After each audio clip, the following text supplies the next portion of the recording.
So, Sumit, as far as I know, you're in the business of nourishing productive working environments and helping leaders develop their teams in a certain way that you feel brings out the most empowering feeling for the team itself, for the leaders, and for the product as a result. Am I right? Can you tell me a little bit about yourself, how you came from working with Yahoo and with Booking.com to being a speaker, an author, and a podcast host, and inspiring teams across the globe? Yes. So first of all, right, that's what I do. I help leaders become better leaders and then create workplaces that are not just productive, that don't just produce value, but also people have fun and build strong relationships. And my background, as you just pointed out, is in technology. So I started as an engineer. And then what happens with most engineers when they are good at what they do, they are promoted to management. And that's where I found out how incapable I was as a manager.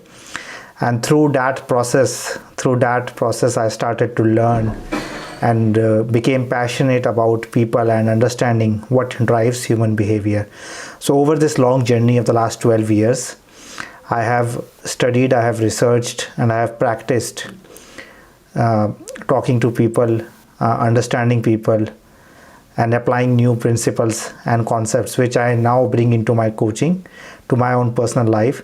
So slowly I have seen myself grow, and as a result of that, from just being an engineer, I have been able to start a couple of companies. I have been able to run an NGO for a couple of years, and I have done things which I never thought I could do. So that has basically made it easier for me to bridge that gap between tech and people. And now I basically help other leaders become more human focused and do work and reveal some underlying principles that create not just more results, as I was just talking about, but also better relationships and more fun. That's good. So the frameworks you've developed over the course of your career are based on the need to improve yourself and to find the most effective way to work with your teams. Yes. Most of the work which I have done was initially for my own teams and my own leadership. That's good. What are some of the projects you're working on right now, say, regarding helping teams build environments? How are your frameworks being applied to your current projects and products? So the frameworks always stay in the background. So most of my work is coaching leaders to deal with whatever challenges they face, but deal it from an understanding of these basic principles, which always live at the heart of human beings or human interactions. And there are multiple projects that are undergoing with multiple leaders, where I coach them around these foundational principles to create more productive, more aligned teams that in the end create better results for their customers. Now, you call your framework the 4 laws of leadership. I'm interested in a little bit about how you've come to call them laws. Are they just kind of like laws of nature that come forth from the working environment themselves, or is there something there behind this? Yeah. So I am calling them laws, but they are not like laws of physics, right? They are laws in the sense that I have found them very true and very fundamental to every human relationship. And I take the example of the law of gravity, which is a physical law, but it doesn't matter if you like gravity or not. It doesn't matter if you approve gravity or not. Right? Gravity plays a role. Similarly, these laws reveal something which play a big role behind all communication, behind all conversations, whether somebody agrees with it or not, whether somebody likes it or not. And that's why I call them law, because once you understand, a lot of things suddenly start becoming clear to you, and that allows you to do something differently than what you have always done and produce very new kind of results. So could you give me an introduction to these 4 laws? What are they and what are their application specialties? Yes. So the first law is the law of listening, which is basically that the listening is where all results happen, not in your speaking. So a lot of leaders come to me from a place of what should I speak, or how do I persuade or convince somebody in my speaking. And this law basically invites people to focus on their listening rather than their speaking. And we can jump into more details later. The second law is the law of giving, which is basically saying that everything you need to receive is something which you need to give. You need to start giving. So for example, if I want to create more trust in a relationship, then I need to show trust first rather than asking for proof or reasons, and that builds trust. So that's the second law, which is law of giving. The third law is the law of responsibility, and which says that responsibility is always unconditional and always 100%. And so if somebody says, I will do this if, that's not taking responsibility. So responsibility does not include having any reasons or any excuses, and it's always absolute. And when people can take responsibility, like unconditional responsibility, they can produce results at a level which were very difficult to even imagine before. And the fourth law is the law of change, which basically says that you cannot change, which might mean motivate, persuade, convince anybody. As a leader, you can only create a space or the conditions for that change or for that behavior to happen. But you cannot directly change anybody else. You can only create a space through your actions. You can only do something through your actions that other people feel invited or compelled enough to change. So these are the four laws which I have created. So do you feel these laws are applicable to basically any team and any business, or are there some types of teams varying by size or by an industry that will benefit from these laws the most? So these laws are applicable wherever you have human beings interacting with each other. And whenever there are relationships involved, whenever there are projects where people are working together are involved. So these laws operate at a level of human relationships. So whether it's teams or whether it's even collaboration among teams or among companies or among just two people, these laws are at play. Okay, could you maybe give us a couple of examples of teams and businesses you're working with right now or have been working in the recent times that you feel the adoption of these laws into their culture have been a massive boost for them in terms of workplace productivity and emotional empowerment within teams, and how it translates into business metrics for those companies? Yeah, I can give you an example of the first law of listening and how I learned the value of it. So when I was working in Booking.com, I was working with people from more than 70 different nationalities. And if you would have a team of 10 people, most likely you would be working with people from 10 different countries. And what that created was, I can never be confident about what I was speaking and how the other person was listening, right? And even if I am talking to two people, they might listen to or they might interpret what I am saying in very different ways. So I learned to focus on not on what to say or what to speak or what words to use, but on actually how others are listening to me. And then by shifting my focus on the listening, my words become irrelevant, and I was able to change, adapt, and shift my conversation style in a way that the other person listened to what I wanted to communicate.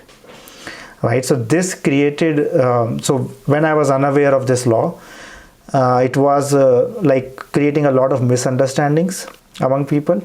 And when I did this, practice this myself and invited my team as well to focus on how others are listening to them, the number of disagreements or the number of miscommunication or misunderstandings reduced. And because of that, all work that was being done became easier. A lot of time which was earlier wasted in endless conversations was not wasted, and it directly resulted in a betterment of the metrics of the team. Now, speaking about the law of responsibility, jumping forward a little bit, I have a question for you. As a leader of a team working on a specific product or a service, or running a business in general, as a leader for the team, does this apply primarily to me, or do I need to try and nourish nourish my team towards being able, of the leaders of my team, to be able to take responsibility 100%? And how do I balance this with interdependencies between people, between the products and processes that various people within my team are responsible for? Yeah, so you're touching multiple areas here. Let me try to answer this, right? Okay. So first of all, when I am talking about responsibility, I am not talking from the sense of taking the blame when things go wrong, right? I'm simply talking about responsibility as a choice for leadership. So this is totally separated from blame. When things go wrong or when results are not produced, that's not what I am talking about. Now, when you talk about a team, right? Let's say a team has 5 people in it, and there is one team leader, and then the team leader, and so everybody's responsibility is 100%. So first of all, that's right. It's never like if my team is responsible, then I will be responsible, from the perspective of a leader. So if there are 6 people in the team, then the total percentage of responsibility is not 100% divided among the team members. It's 600%, which is 100% for each person, right? And what that does is that allows everybody to operate at the maximum level of their potential in terms of taking responsibility when they notice something is not right, or when they notice that the team is not functional or functioning in a given way, and they are free, or they feel free to point it out to whoever is accountable for the results. So as a team leader, if I have a reason because of which my team is not functioning, then taking responsibility means acknowledging the reason and actually responding to that situation in a way that takes care of whatever the output the team has promised to produce, or whatever the output team has promised or committed towards. And if there are 2 people involved, what I often see, again, this might be easier to share with an example. One of the clients I was working with had this example or this situation where they were saying that I cannot be responsible because the other person I am working with is not responsible, right? And where this law played out was that if this person, who was a client of mine, took 100% responsibility and never go below 100%, even when somebody else was not being 100% responsible, then it becomes a part of their responsibility to have those conversations to address whatever communication issues were happening. And that might mean trying to resolve the issue among themselves, or that might mean escalating, but never saying that I cannot do or my team cannot do because of somebody else's responsibility, right? So again, this can be confused easily with blame, but I want to separate out the two here, because this is not 100% responsibility, is not taking blame for what is going wrong. It is basically acknowledging that in each moment I have my full responsibility or my full 100% choice to respond to the situation in a way that takes care or that produces the outcome that the team or the person has committed to. Okay, thanks for that. It's a thinly veiled distinction sometimes, to separate blame and responsibility, and especially when trying to first build a no blame culture, shifting your focus towards responsibility rather than blame can, I think, be pretty beneficial. Now, speaking about the application of all the four laws, let me ask you whether there are some metrics that I, as a team leader, can use to see in which of the four laws, which of the segments of my team's culture require more attention, whether it's listening or giving or responsibility or change. How do I gauge my team's performance while trying to nurture this environment? Yeah, so the way I would answer is to actually focus on the key metrics which you anyways have for your team, because when all of these laws are at place, the team's results will automatically go up, right? So first of all, to have that as the main metric, whatever OKRs or whatever outcomes the team is responsible for, and then to focus on the specific elements of each of these four laws. This can be data collected through surveys on a regular basis, whether people feel listened to, whether people feel understood through each other or through their manager, whether people feel that they are taking as well as their leaders are taking responsibility, right? And the same for change. Do people try to force you to their ideas? Do people is the conversations happening in a cordial space, or is there trying to convince, trying to change? And through those surveys you can get a sense of it. But again, I would say the best indicator of whether these laws are working to your advantage or to your disadvantage for any leader is to measure the actual results, the business results which the team is responsible for, and then having some of those metrics as health metrics, which is how engaged are people, how happy are people, how much they trust each other, how much they listen and understand each other, how much they offer to help each other when required, and so on. Mm-hmm. Sounds reasonable. And speaking about these metrics and the way you structure your work with your clients, what kind of a role plan or structure you usually utilize to communicate these values to the teams? So there are many ways these can be communicated, and one of the ways I said was coaching, which is basically engaging in a question and answer either with an individual or with an entire team about how these elements are playing out in their teams. This might even mean sometimes going over a meeting which has just happened and then reflecting and sharing feedback with each other.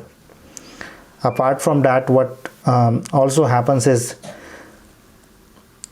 as you said, right, role play. But again, role play in practicing those conversations which might be difficult for people. So if somebody feels that they don't have a choice in the matter, or they are forced or compelled to do something, then a role play might mean that person going to their manager and saying no to a particular task. And then at the same time, by saying no, basically is taking responsibility, and then also engaging in a conversation to take care of whatever was this task supposed to do, either through delegating it to somebody else, or to doing it in a better way, or to delaying it for some time in the future. But actually having that conversation, which might be difficult for a person to have. And are there any, let's say, checklists or lists of key values and tenets that businesses tend to apply to subdivide the laws as a whole into a core set of rules and values that are shared by the team? I think all of these are kind of values as well, because when you talk about listening, this is basically saying that you understand where the other person is coming from. So listening can be broken down into two.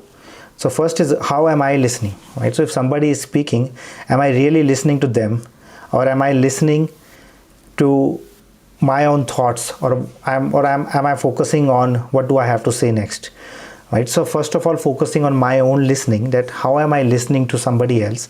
Am I even listening to their concerns? Am I even listening to what's on their mind?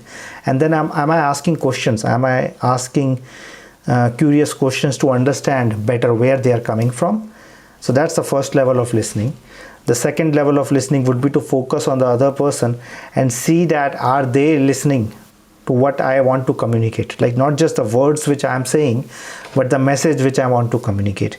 So listening becomes a key value, and then tied with is also compassion, also, and similarly with the law of giving, right? Trust is a key element. So trusting others first without asking for proof is a key value which you can inculcate. Trust and respect for each other, irrespective of what is happening.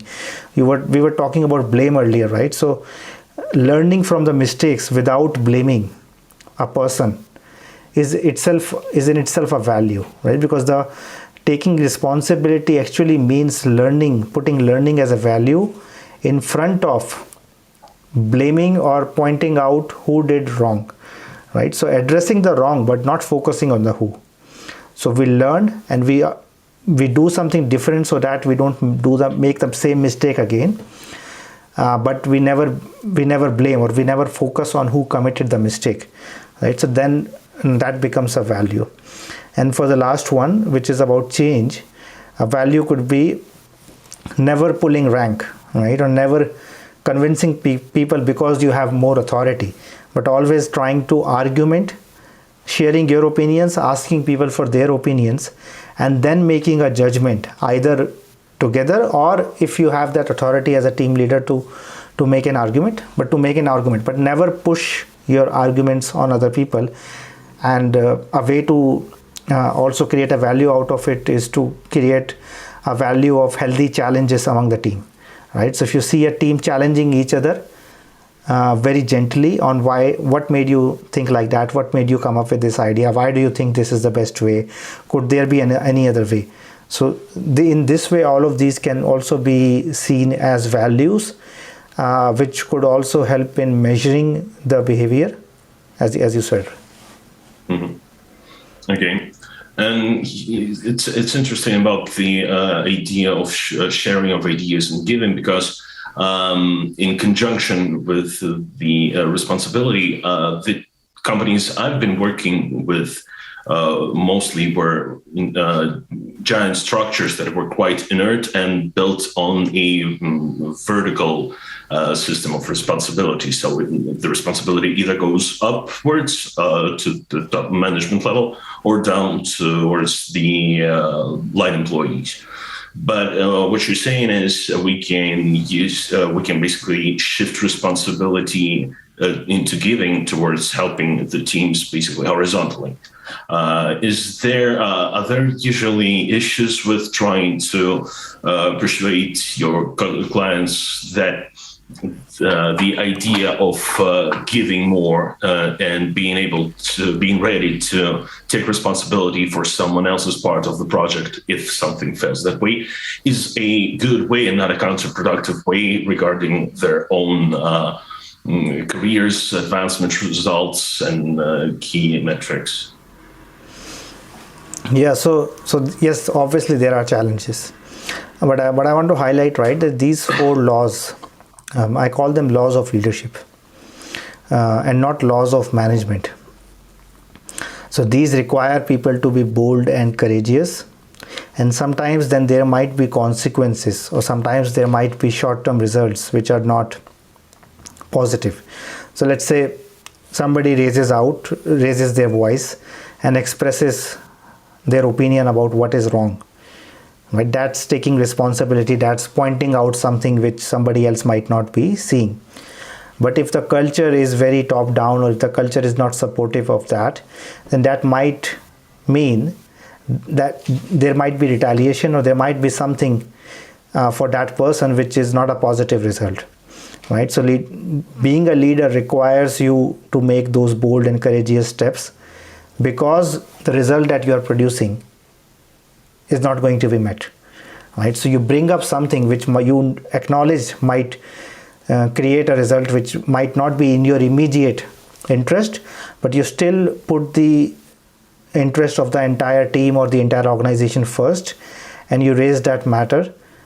So these are, again, as I said, right, these might create some short-term problems, but this is also about being brave, being courageous, and then growing as a leader. Because even if you take responsibility, 100% responsibility, and even things don't go as well as you expected, even that is a learning opportunity.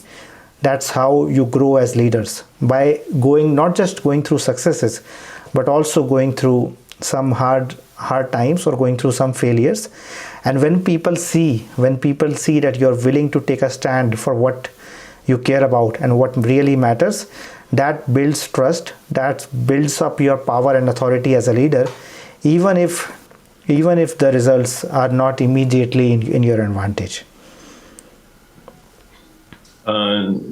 Just as an aside, I've been wanting to ask you, what are the usual sizes of groups you work with in coaching and role-playing, but implementing these methodologies? So most of my work is in one-on-one coaching or in small groups of less than 10 people. Mm-hmm. Right. So if I'm coaching one person, then it's that person in full confidentiality. But I might also be coaching like the executive team of a company. So like everybody who is reporting to the CEO. Or I might be coaching all the team leads or managers in one department in small groups. So they might have 40 to 50 people working under them. But then I pick up the managers of all of these different teams, and then I coach them as a group and as a team in itself. So the coaching always happens in small groups or individual, where there is enough space for everybody to raise their opinions, to ask questions, to do a role play if required, and to basically learn, go out and practice in their day-to-day job, and then come back over a period of time between sessions with questions, with what is working, what is not working, what they are learning, and also sharing that. So there needs to be enough space for sharing of views, asking of questions, and dealing with things not working out, which is part of the process. Putting myself into the shoes of a CEO, I might be willing to try and implement this culture among my C-level employees, among my team leaders. I understand that it's not really possible to teach leadership to somebody who doesn't wish to evolve, be taught, and at least try some new approaches towards leadership. But could you share with me maybe, do you often get pushback from the team leaders that you're coaching in regards to implementation of these core values? Yeah, so this again comes back to the fourth law of change, right? That you cannot force anybody to change. You can only lead by example, and then by that process you can invite people to practice something else, and then they have a choice to say yes or no to that, right? So as a leader, if you are the CEO and you say that I want to inculcate with this culture in my company, then either you lead by example yourself and you try to communicate the benefits, you try to show the benefits with others, either alone or working with a coach, but never forcing it on somebody, right? Never making it a requirement. Now the second thing which happens, if you realize that most of your team, most of your people are acknowledging, but there is some people who are not acknowledging of this shift, then the team as a whole can get together and decide what is the responsibility there, right? Because a leader's responsibility is also including having some tough conversations with people, right? It's also telling people that this is the whole organization where we are headed, and then you need to follow suit or something else, right? So the leader's responsibility is making things clear, very specifics. This means talking to underperformers or talking to somebody who is not on the board in a particular way, and then again in a way that honors the other person, that never forces something on the other person, that puts the listening and the understanding of the other person first, and then that all of that includes basically taking responsibility and then dealing with whatever particular situation you have at hand. And how long are you usually working alongside the teams you're coaching with? Is this mostly just several sessions, or are you tracking them for quite a long time? So this is mostly long-term stuff. So this is like at least 6 months, many times even a year or more than that. Because first of all, change on an organizational level takes time, and then it also takes time for people to learn and change their behavior and integrate them with whatever their old leadership style or their personalities are. And then having a regular coach or having a regular bouncing board allows people to continue building their skill, continue building, because just like every skill, this requires practice.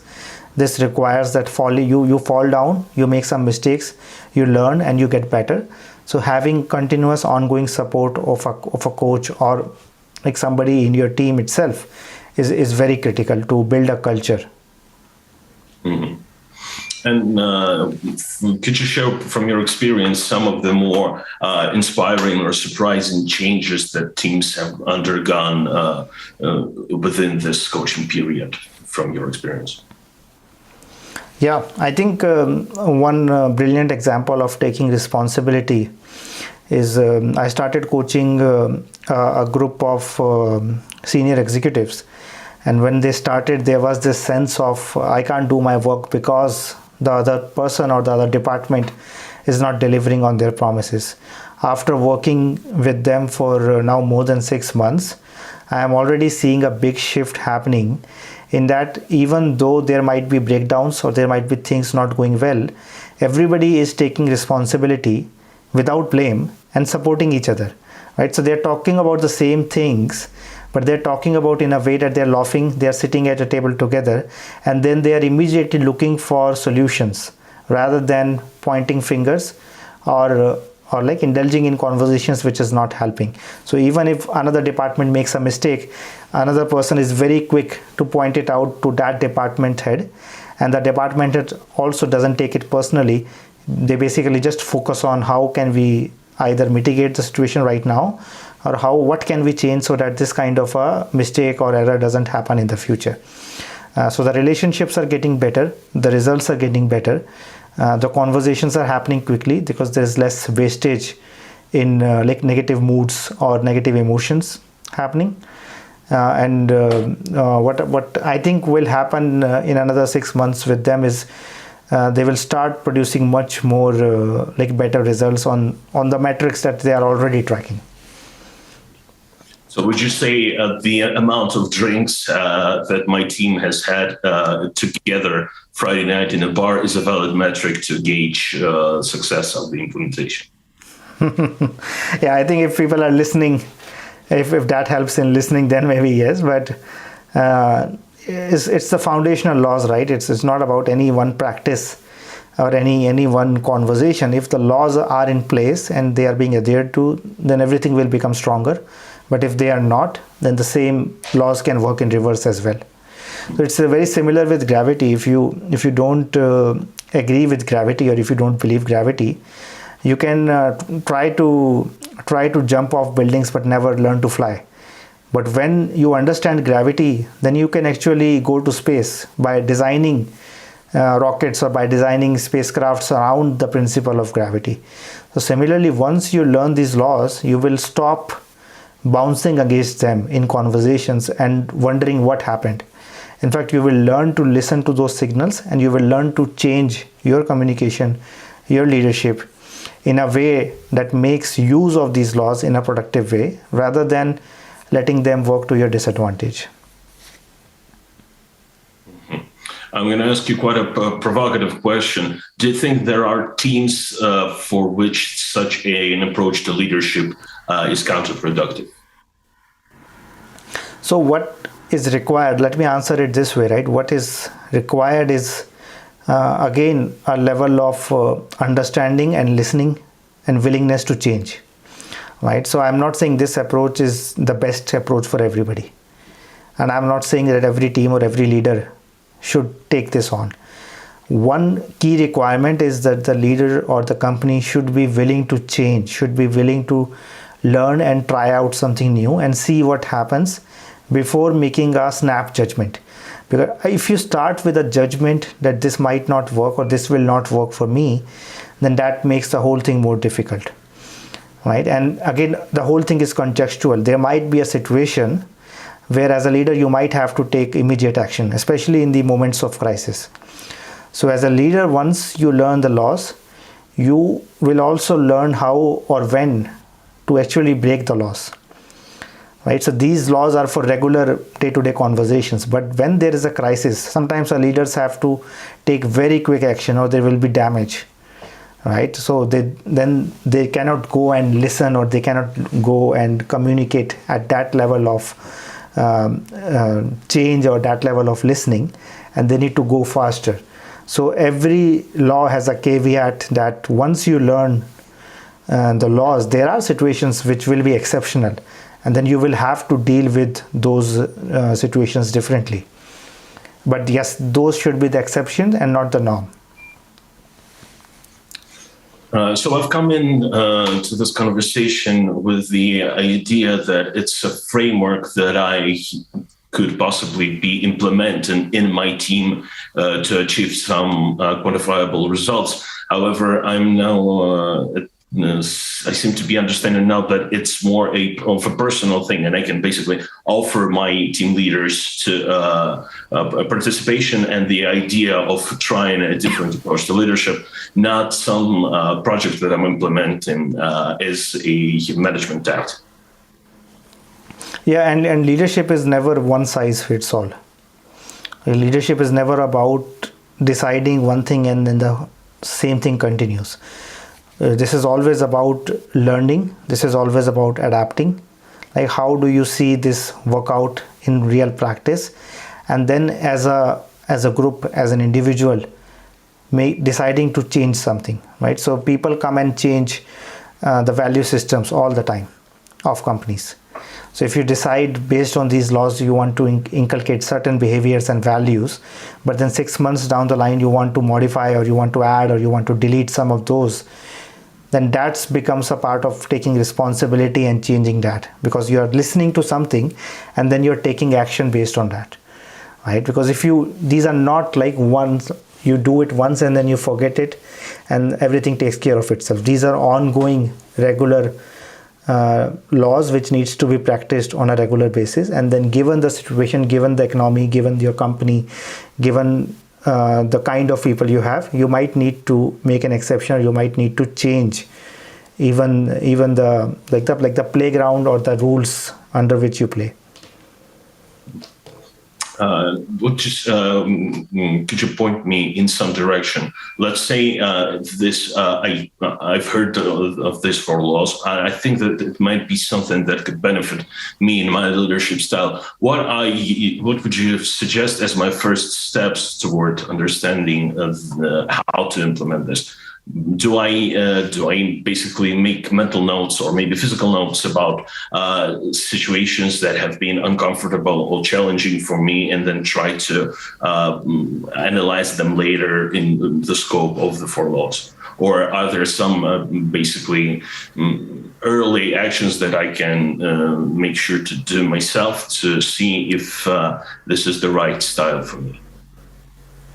Yeah, so as you said, right, reflection, making some notes, either in whichever format, whichever way you prefer, over any situation which you find challenging, or where you realize that there is a potential for growth, there is a potential for results, but we are not hitting there.